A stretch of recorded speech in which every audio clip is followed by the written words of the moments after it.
O processo de aprendizagem pode ser definido de forma sintética como o modo como os seres adquirem novos conhecimentos, desenvolvem competências e mudam comportamentos. Um olhar sobre este processo é sempre fragmentado e determinado pela visão de homem, sociedade e saber das diferentes épocas. Esta compreensão exige do observador um esforço contínuo para ampliá-lo. Neste programa, vamos abordar o conceito de inteligência e os 4 universos que a compõem. Vamos também discutir a importância da observação e estudo da produção dos alunos, e a importância de observar que o mesmo sintoma pode ter diferentes causas e, por isso, é fundamental identificar a causa do sintoma para que se tenha a ação correta.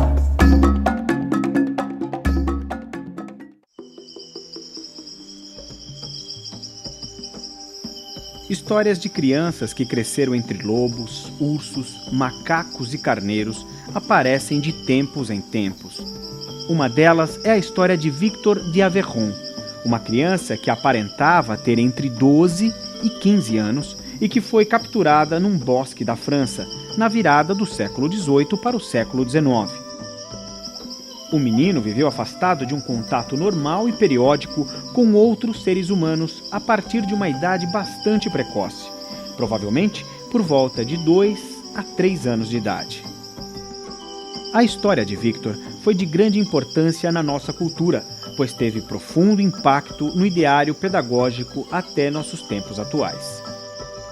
Quando foi capturado, o menino não fazia mais do que emitir grunhidos e sons estranhos.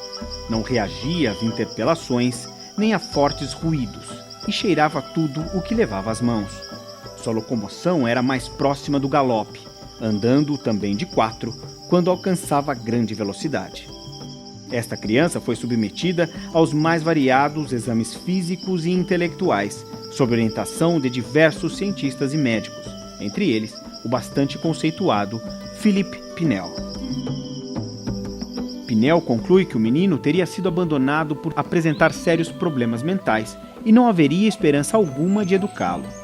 O médico Jean Itard, que foi aluno de Pinel, ao examinar o menino, presumiu que o estranho estado em que se encontrava o garoto devia-se à privação do contato social.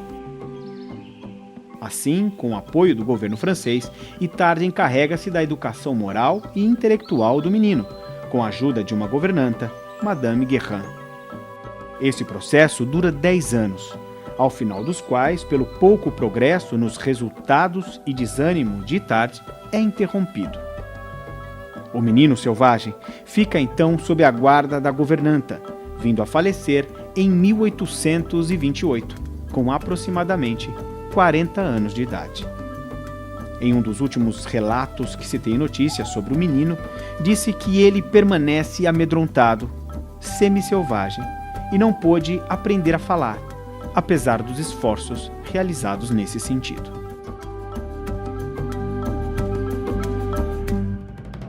O que significa aprender? Aprender significa desenvolver habilidades para lidar com a realidade externa.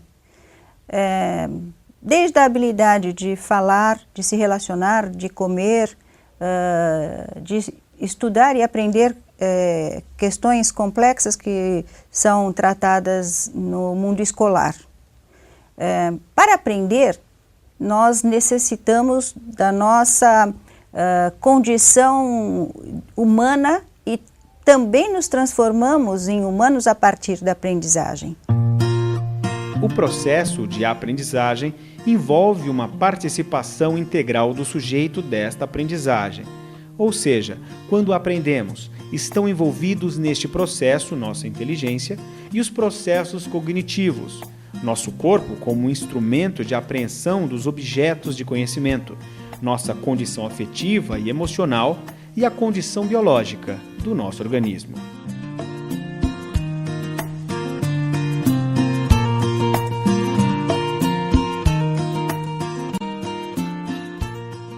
Então, neste sentido, falar de aprendizagem implica em levar em consideração o ser humano como um todo, na sua inteligência, no seu mundo afetivo, na sua condição biológica e na sua condição relacional.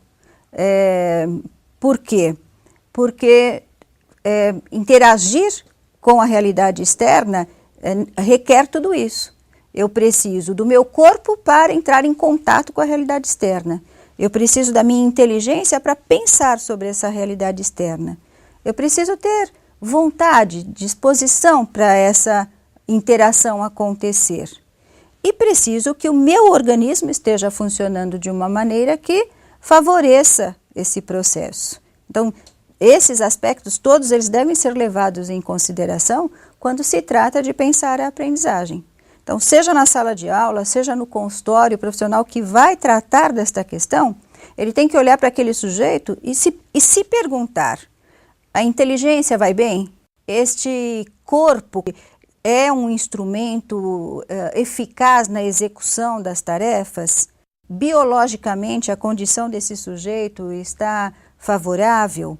Existe vontade, disposição, motivação desse sujeito para a realização desta atividade? Então, estas questões elas devem estar sempre na nossa mente. E elas é que vão, de fato, possibilitar uma boa avaliação, uma boa análise, algo que nós vamos chamar de diagnóstico diferencial.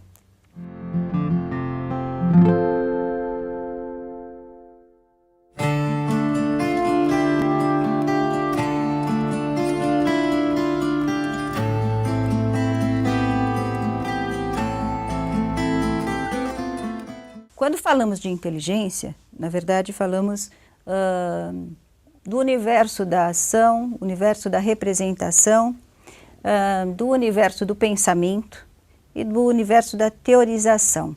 O que significa isso? Significa que a inteligência se constrói, se constitui num processo que vai da ação do homem sobre a realidade até o momento em que este homem pode teorizar sobre esta realidade.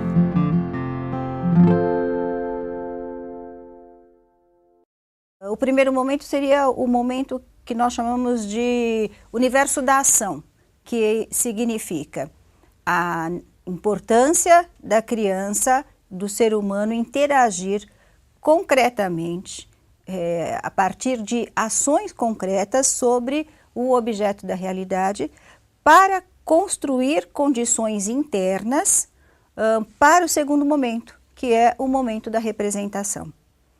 Então, vamos imaginar que uma criança, para ter a possibilidade de, na escola, escrever as letrinhas, ela tem que ter vivido anteriormente este momento, que é o momento da ação, ou seja, ela precisa ter interagido com objetos que possibilitassem a ela entender e registrar na sua mente o conceito de redondo, o conceito de quadrado, de maneira que ela possa depois, usando estes conceitos, discriminar as letras.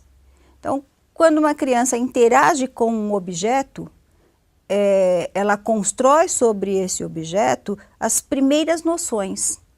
Essas noções elas vão subsidiar todas as demais noções que demandam daquela primeira experiência. Então, a criança interagindo com uma bolinha, está construindo a noção de circunferência, que depois vai possibilitar que ela faça o desenho de uma bolinha. E lá na escola ela vai poder descrever a letra P, a letra Q, porque ela sabe traçar aquela circunferência. Mas ela sabe traçar, e mais do que traçar, ela sabe identificar um traçado que é redondo, discriminando de um traçado que é quadrado.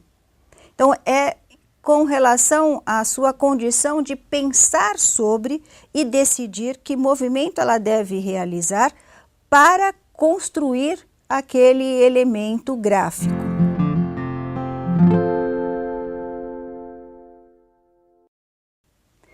Depois eu passo a representar esta realidade. Então eu posso criar formas de representar esta realidade na ausência dela. Então eu posso desenhar, eu posso falar o nome dela, eu posso construir situações que se assemelhem àquela realidade que eu estou tentando nomear. Então, esse é o universo das representações. Fundamental para a aprendizagem da leitura e da escrita, porque o mundo da leitura e da escrita é o mundo das representações. Quando eu utilizo uma palavra para representar um objeto ou uma ideia, eu estou no mundo das representações.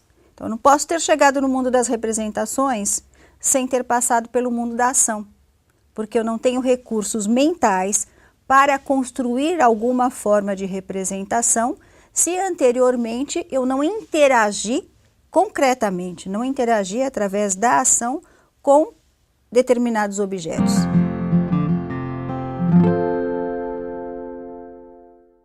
Quando eu posso, então, discriminar a representação do outro e posso também construir o meu próprio sistema de representação, eu já estou em condições de operar sobre o objeto. Por quê? Porque operar sobre o objeto significa pensar sobre ele. Para pensar sobre ele, eu tenho que ter condições de representá-lo e condições de identificar as representações. Eu vou poder construir ideias a respeito daquela realidade. E isto significa, então, a possibilidade de operar sobre essa realidade. Veja que para aprender a escrever eu preciso ter um domínio sobre esta operação, porque senão eu não tenho a menor condição de decidir se para construir a sílaba K eu primeiro tenho que escrever o C e depois o A, ou se é o contrário. Então, operar sobre significa saber, então, identificar o que tem que vir primeiro, o que tem que vir em seguida. Então, neste sentido, o operar exige pensar. E eu só posso pensar depois que eu represento, porque nós pensamos a partir de um sistema de representações.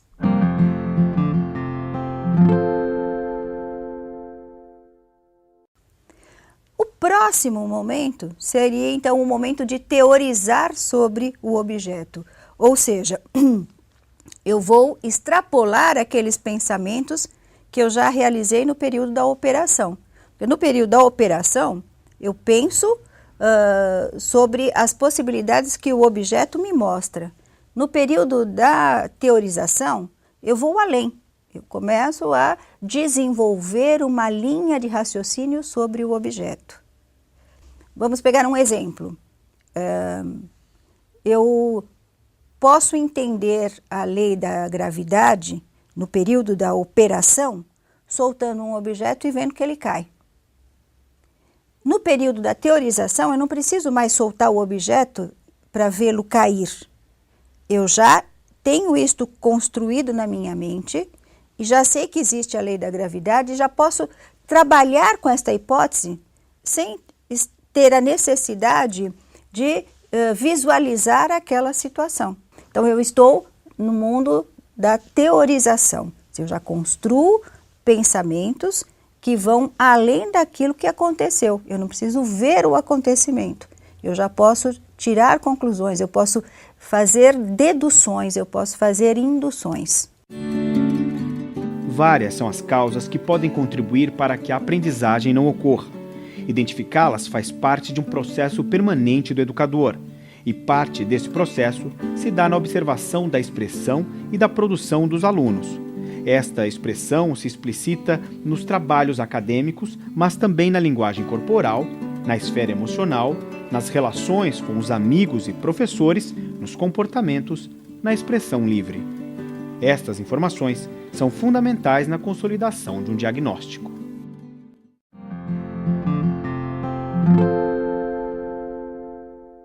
Quando nós falamos do corpo como um instrumento na execução de uma atividade, seja uma atividade motora, seja uma atividade intelectual.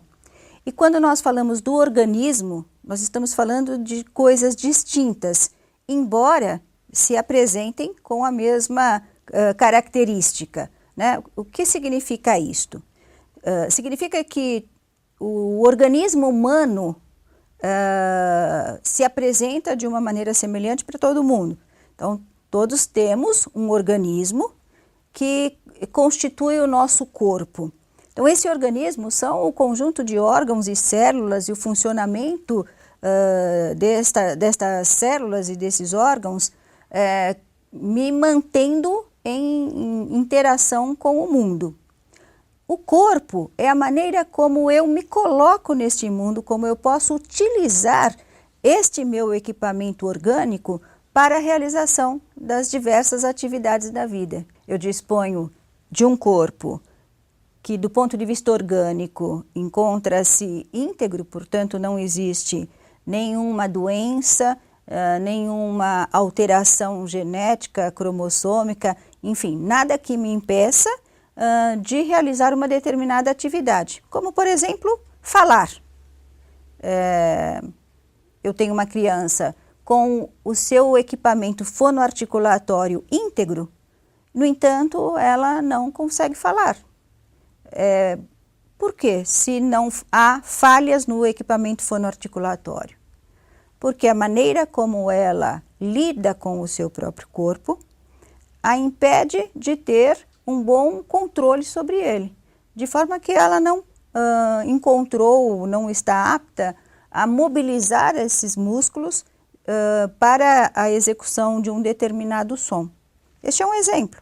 Também podemos pensar numa criança que apresenta um problema na marcha, anda de uma forma inadequada, não flexiona as pernas para andar, movimenta o corpo em bloco, como se fosse um robozinho.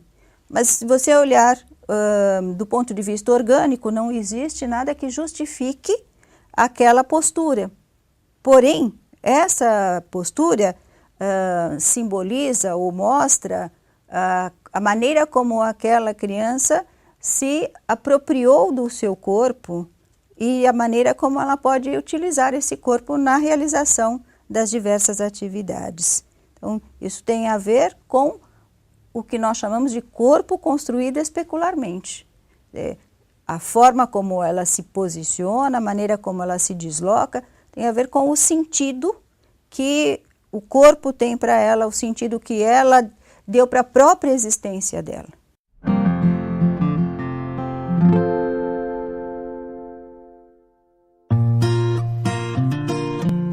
Uma das formas mais eficientes de se estudar o tema dos transtornos de aprendizagem é a observação da produção dos alunos e a discussão com outros professores e com profissionais de outras áreas. Chamaremos de registros as produções escritas e desenhos feitos pelos alunos. As produções dos alunos sugerem a identificação do transtorno, mas um diagnóstico preciso requer sempre a análise de outros sintomas e características. Por exemplo, este registro sugere uma dislexia por várias razões. A primeira informação é de que o registro foi feito por uma criança cursando o 5º ano do ensino fundamental. Portanto, não se trata de um processo inicial de construção da leitura e da escrita. Se observa uma característica muito importante na identificação da dislexia. Há um grande número de palavras que se repetem no texto, mas a cada vez que a criança escreve a mesma palavra, ela o faz de maneira diferente. Por exemplo, primeiro ela escreve mãe corretamente. A seguir, usa as letras M, A e M novamente. E na linha de baixo, escreve mãe com as letras M, A, E e novamente a letra M no final. Outras evidências de dislexia no texto. Na primeira linha, ela escreve gatinho corretamente. Mas na linha abaixo, ela, querendo escrever gatinha, escreve gatixa. Se ela tem a compreensão do conjunto das letras que compõem a palavra gatinho, por que erra ao escrever gatinha na linha imediatamente abaixo? Uma outra característica bastante presente na dislexia é o fato de que, por um processo de compensação, a criança desenvolve uma forma de lidar com as palavras na qual mantém um repertório bastante restrito. ou seja, ela usa poucas palavras várias vezes, na tentativa de errar menos. Como neste parágrafo: todos eles estava feliz, e todos eles ficou feliz, e a mãe ficou orgulhosa deles, e todos ficou feliz, e fim. Percebe-se ainda que os erros que a criança comete não obedecem a um padrão, ou seja, são de naturezas diferentes. Há palavras indecifráveis, como entrere. Palavras com omissão de letras, como em morreu em vez de morreu. Há aglutinação de palavras, como quando escreveu tá bom em vez de está bom. Mas em relação a estes erros, há que se considerar que esta criança acumula também problemas de natureza pedagógica, por ver comprometido desde o início o seu processo de leitura e escrita. Ou seja, a terapia para a dislexia deverá ser acompanhada de um trabalho de natureza pedagógica que tente recuperar os processos e conteúdos defasados.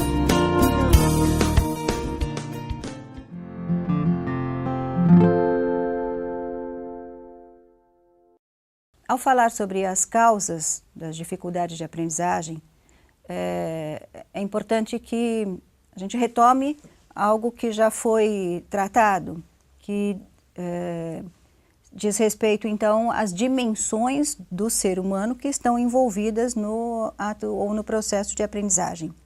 Que dimensões? A dimensão da inteligência, o corpo, que nós chamamos de corpo construído especularmente, a condição orgânica, a condição relacionada ao aspecto afetivo, que vai repercutir no quanto eu posso investir naquela experiência.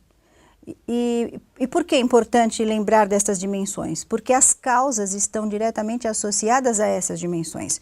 Eu posso ter problemas de aprendizagem cuja causa está relacionada diretamente com condições intelectuais ou com a inteligência.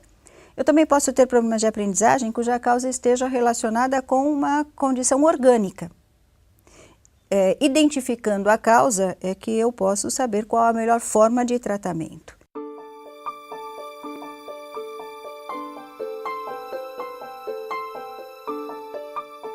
Se eu tenho uma criança com um quadro de hiperatividade, eu estou diante de uma situação onde o organismo apresenta um funcionamento que é desfavorável. Eu posso, diante de uma criança com hiperatividade, com um quadro de hiperatividade, encaminhar para o neuropediatra, que vai prescrever uma medicação, ou posso sugerir uma determinada atividade física que possibilita um funcionamento daquele organismo que vai melhorar o aspecto da hiperatividade. Então, é a causa, que é, portanto, de ordem orgânica, que determina a intervenção. Se eu estou diante de um caso de uma criança que, embora a sua problemática pareça uma hiperatividade, o que ela apresenta, na verdade, é uma grande agitação motora em decorrência de uma situação de ansiedade, de um quadro de transtorno de ansiedade. O que essa criança necessita é de uma intervenção psicoterápica. Ela precisa de terapia para que essa ansiedade diminua, de maneira que ela possa ter uma condição física mais apropriada para o processo de aprendizagem.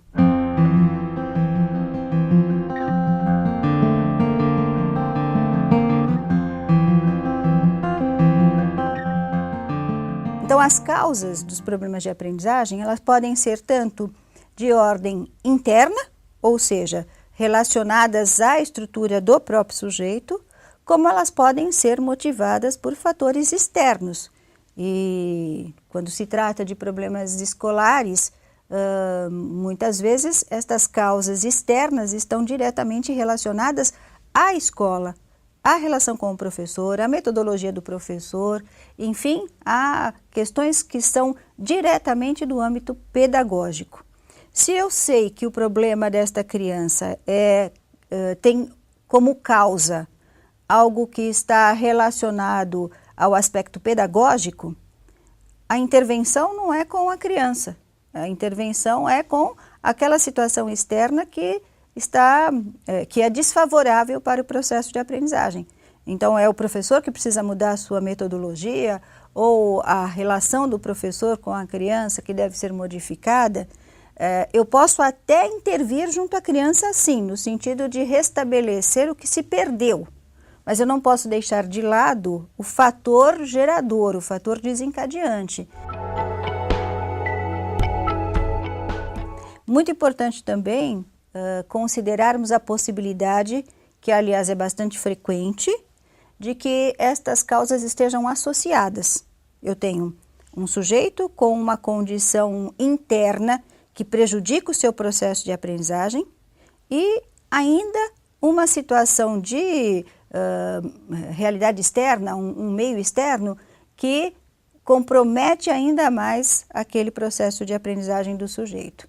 Então, vamos pensar, a criança tem um quadro de hiperatividade e tem uma escola onde todo o trabalho requer que esta criança permaneça sentada e imóvel por um tempo muito longo. Então, ela já tem um problema que naturalmente a castiga, já castiga essa criança, e essa escola ainda torna esse problema mais grave. Então, as situações em que os dois problemas estão presentes são as mais frequentes. Mas nós temos que ter este olhar diferenciado, este olhar que permite identificar qual seria, então, a origem do problema da criança e o que esta criança necessita e qual seria a intervenção necessária no meio que esta criança frequenta.